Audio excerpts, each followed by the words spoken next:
edition of West Week at the PDC. I am so thrilled about this panel on our topic and our very special guests.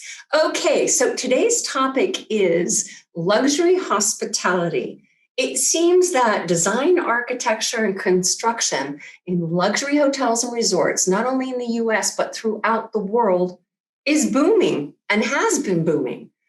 Don't take it from me. You'll take it from our esteemed award-winning guests, award-winning designer and architects, Gulla Jonsdottir and Erik Peterson from PHX Architecture.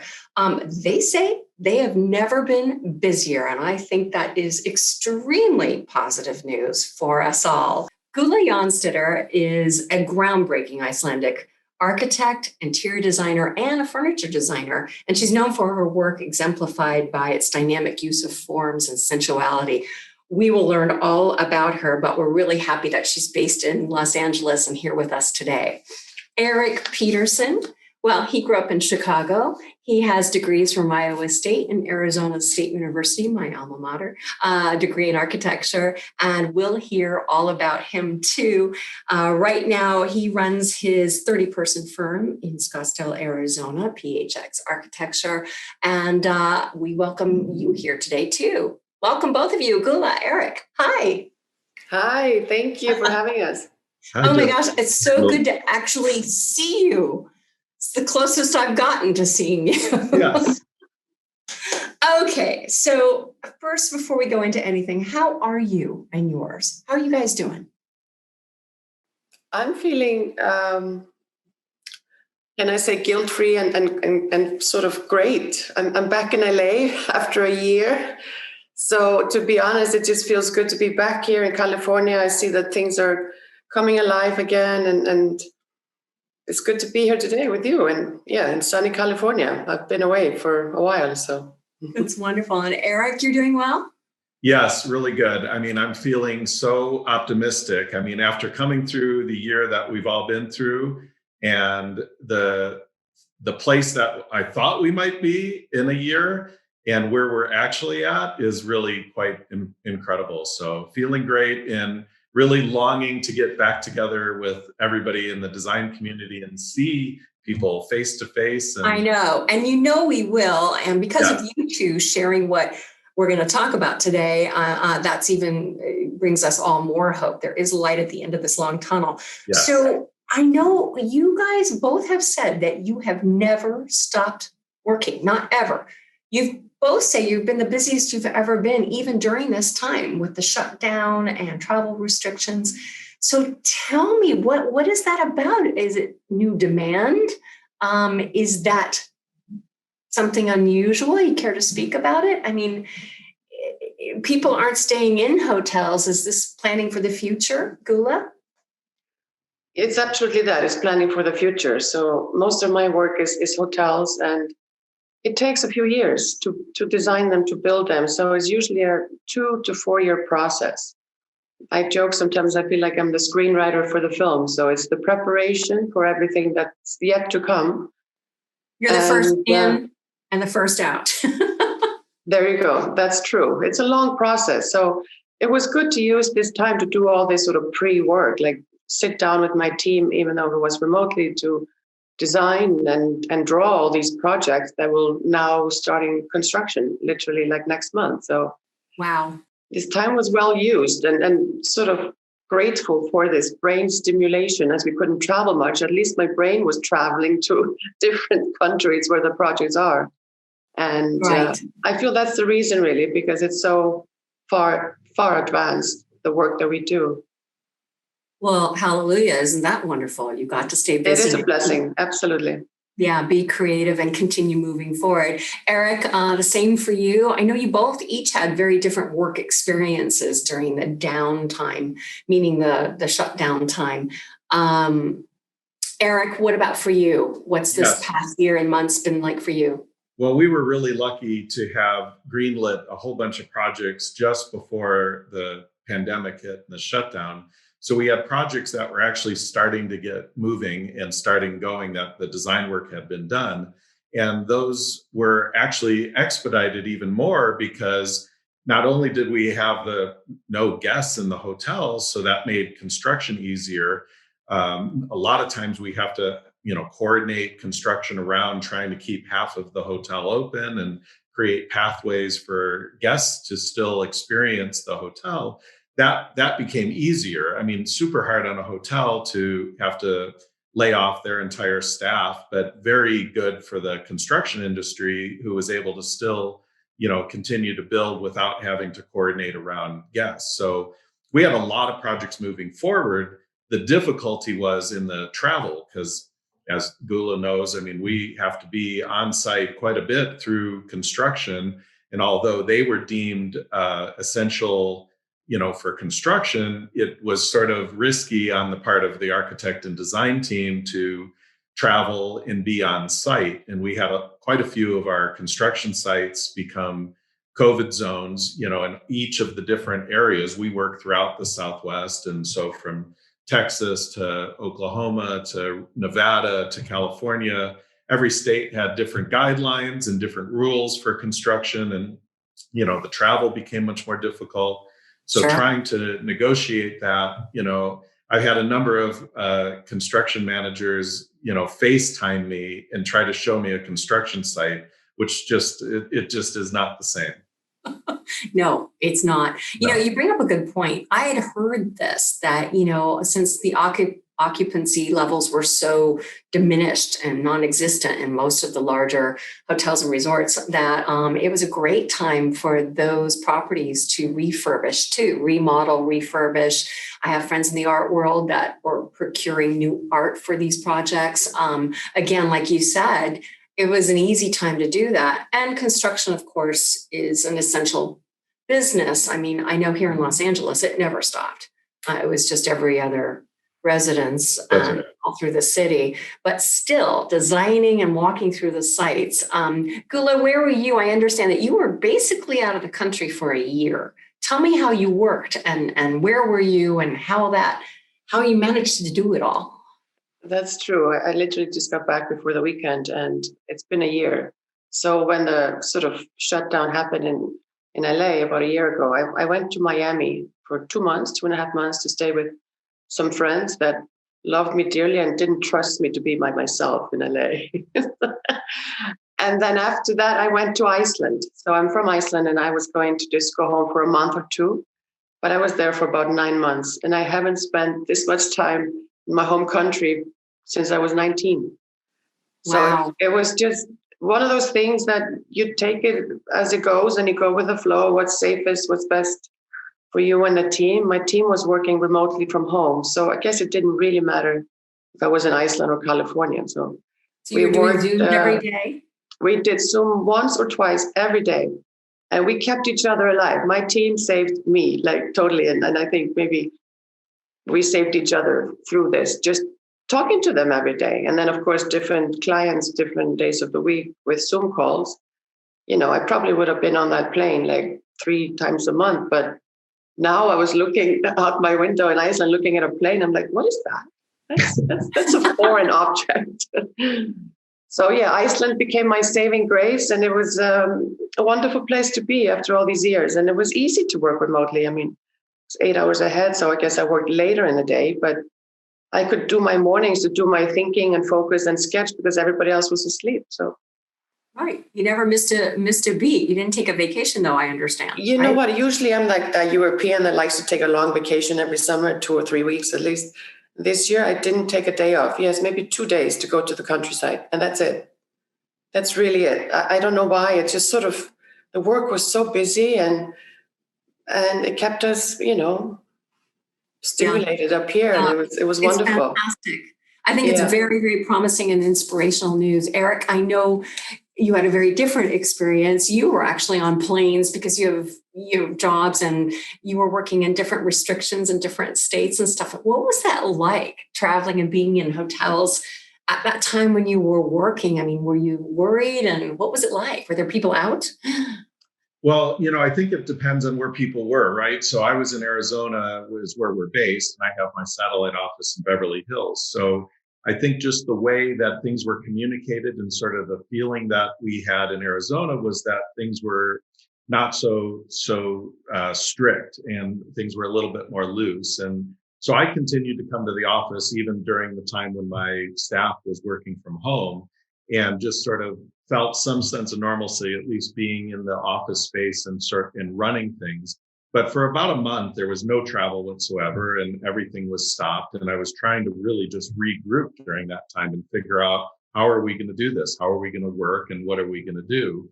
And really within a month and a half, everything sort of pivoted and changed. And I said, well, I guess I'm doing this, and masked up and started booking flights on planes, and noticing that there was a significant difference. And I used to be able to fly somewhere and back in the same day, and that was almost impossible because the flights weren't as frequent as I was used to.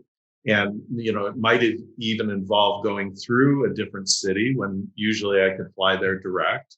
And Right. when I would fly to those different cities, the rules were different in every city that I went to. So it was really complex in trying to navigate that and know, when I get there, will there be Uber? Or do I have to get a rent-a-car? And just, really trying to coordinate all of that. But I think after, the very first time I flew in July and had to stay in a hotel and go to a construction site, it was pretty nerve-wracking just to see cities that are completely empty and void of people, and then go to construction sites and see sort of risky situations where people aren't masking and social distancing, and going into meetings in different states where people were less concerned about it. And so I just sort of went with the flow and tried to be as careful as I can be.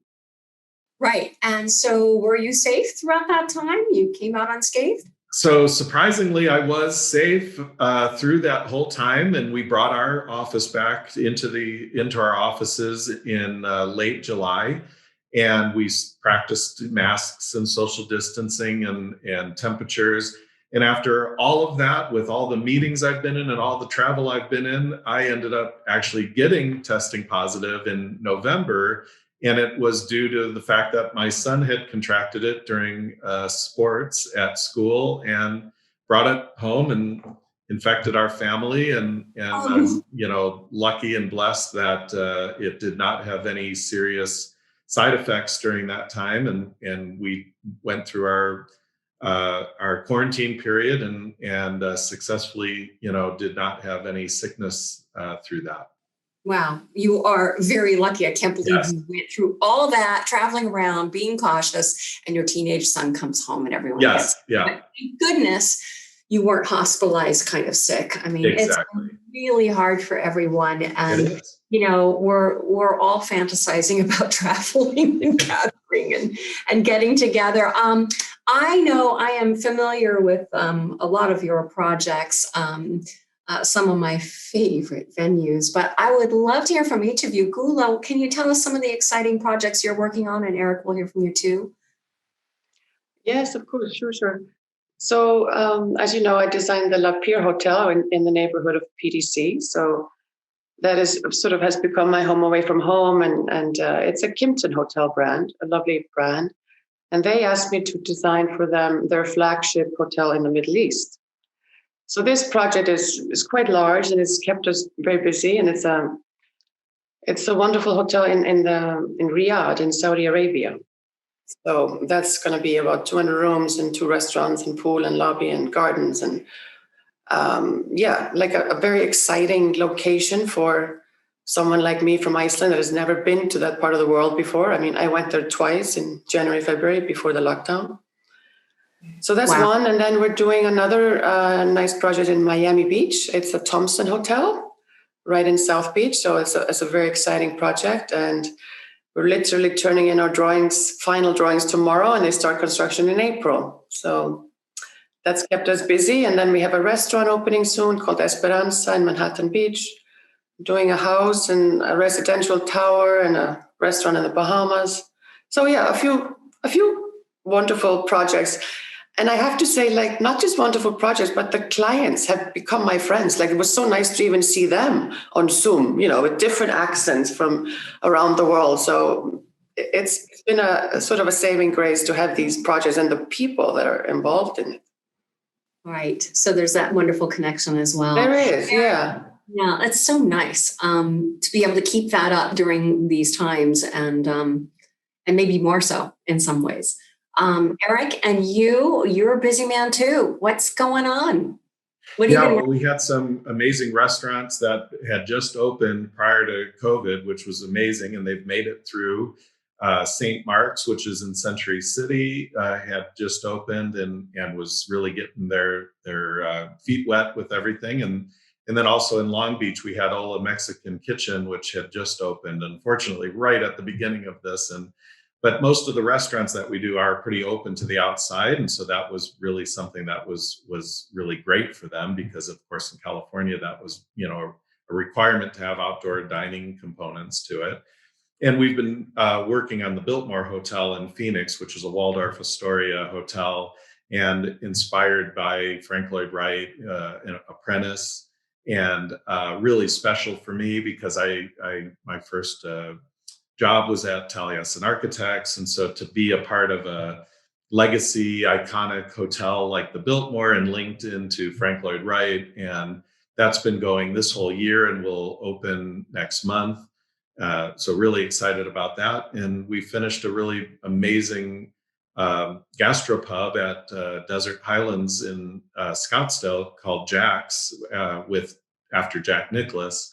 And that just won an award this month. And we opened that right in the middle of COVID.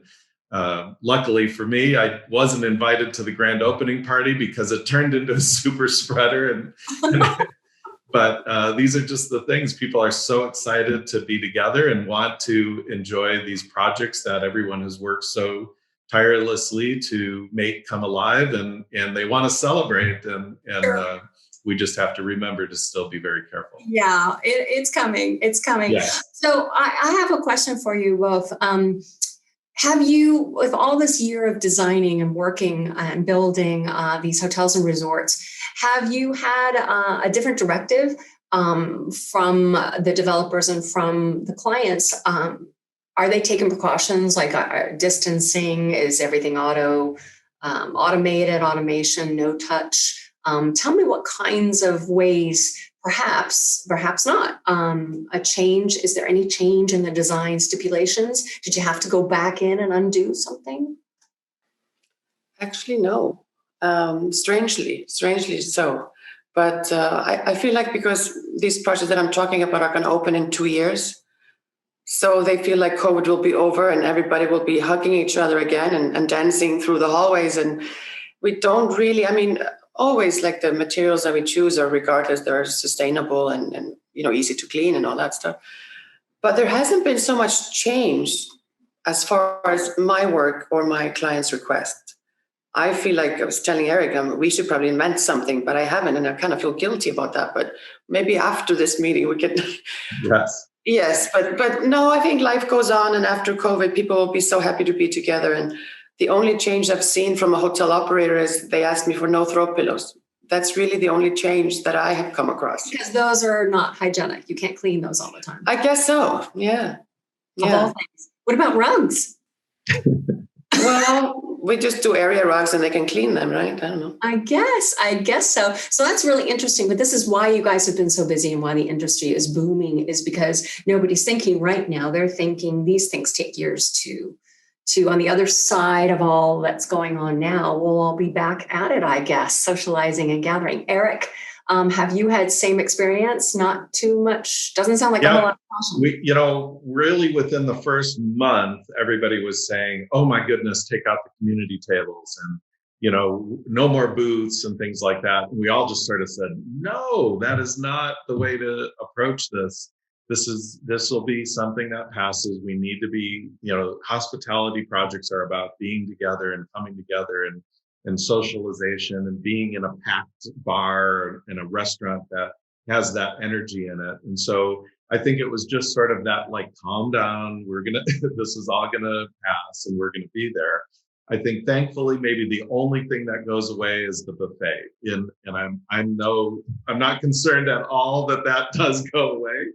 But I think if it does even stay, it'll probably just be where servers will be, serving you. But right. I think Right. we're all That's okay. I can live with that. Can you? Everyone Yes. agree? Okay, good. Yeah, no, that's fine. I have, I realize that both of you are, do such diverse work. You both do very bespoke, unique, individualistic designs. And I have a question for you. Do you think luxury has changed at all? Obviously, in the way we go about it, it hasn't. But do you think things will be more bespoke? Also, both of you share sort of an overlap in celebrating site-specific natural elements. I'd love to hear from both of you, what your process is and what you think about that luxury element of those things. Gulla? Well, I think the idea of luxury has been changing and evolving in the last few years, even before COVID, where people were starting to appreciate more the experience, the uniqueness of each location and how that is interpreted and incorporated into the hotel that's there. It doesn't have to be all glitz and glamour. There has to be something tactile and unique, and maybe from local artists, something that makes you feel special too. So I think that's going to be even more so. People are going to appreciate those quality over quantity kind of a situation with attention to detail and beautifully thought out, elements and design and everything that appeals to the five senses, even what you smell when you walk in, and that smell you take home with you. There are so many memories related to smell in our brain, more than, visual or audio. So I think it's just evolving to a better luxury, more authentic, more handmade, let's say, more tailor-made and thoughtful. Right. Erik, do you concur, or what is your thoughts? Yes, absolutely. No, I think it's definitely about space and feeling. I think the bigger hotels, I think, are not as sought out after as the smaller boutique and luxury hotels, especially, I think now after COVID. I think having sort of more of a smaller group of people versus sort of these massive, huge hotels is something that's going to be, and we started to see that actually prior to this. But I think, certainly you've seen before, how, when you were at a Ritz-Carlton, it was always sort of the gold and white marble, and it was the same in any city that you were in. But now, and this was happening prior to COVID, that it was more about the place and the experience and the story of the location you're in, and less about the brand of being at the Ritz-Carlton.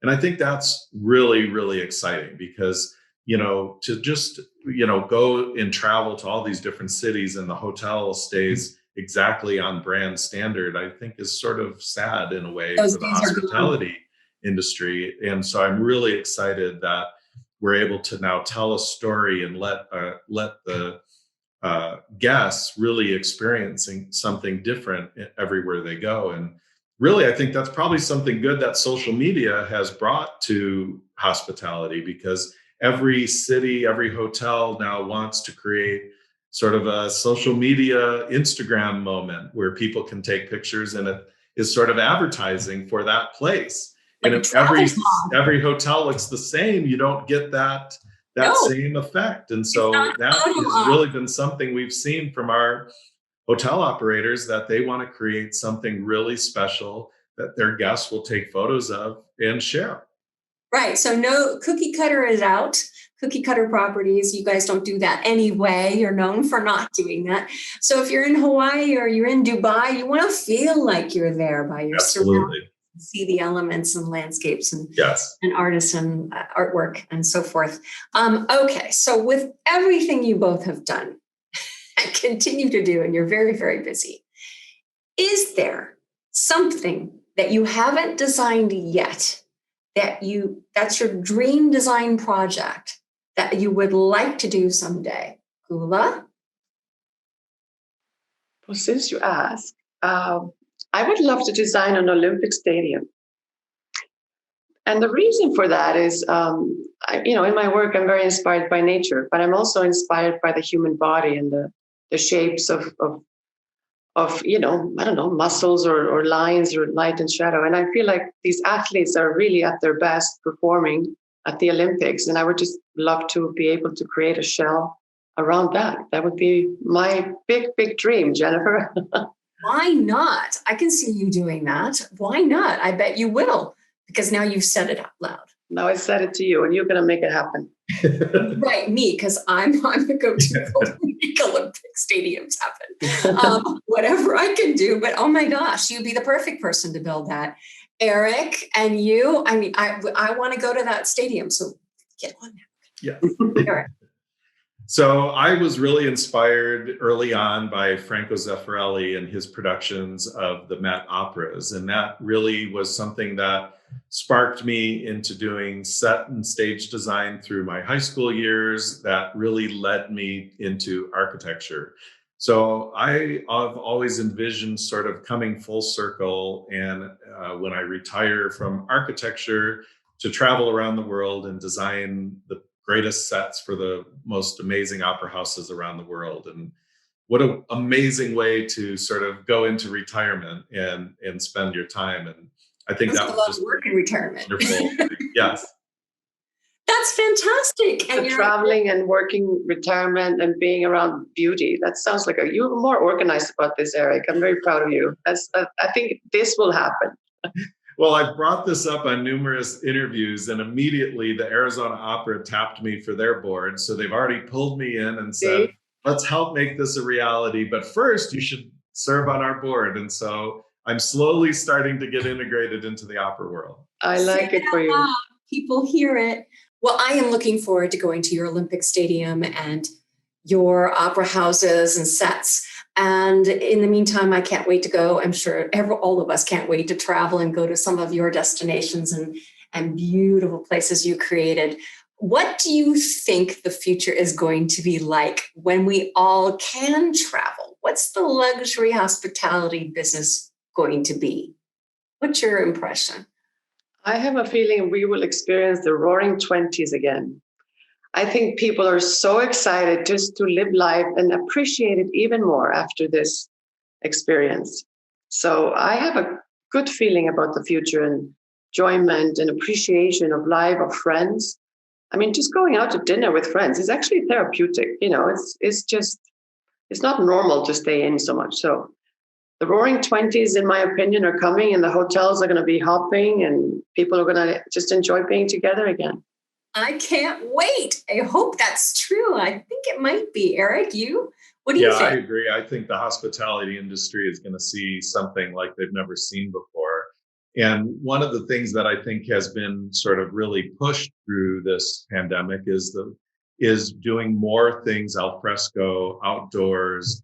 And, any of the hotels that sort of were hesitant about creating these type of venues, I think have now really been pushed to, think outside of the bounds of the building and create wonderful al fresco venues, outdoors that will create even more spectacular experiences for their guests. I hope they actually stay like that a little bit, like the restaurants here in California, they're feeling a bit more European, where there's just a flood of tables and chairs on the sidewalk. There's live, even though it's, distanced and all that, but I would love to see it stay to some extent for the future. No reason it can't. We certainly have the weather. Yes. Right? From your mouth to the universe, may this all happen and be true. I'm so excited about the future. Thank you both for sharing your insights and your experience. And we can't wait to see you in person and celebrate. Thank you so much for your time. Thank you. Thank you. Oh, you are so welcome. It's so good to see you. And Erik, thank you. Too. That's all for us. I want to thank the Pacific Design Center and Quintus Home and Modern Luxury Interiors Magazine. And I'm Jennifer Convy. And to all of you out there, thank you for all your support. We'll see you again soon.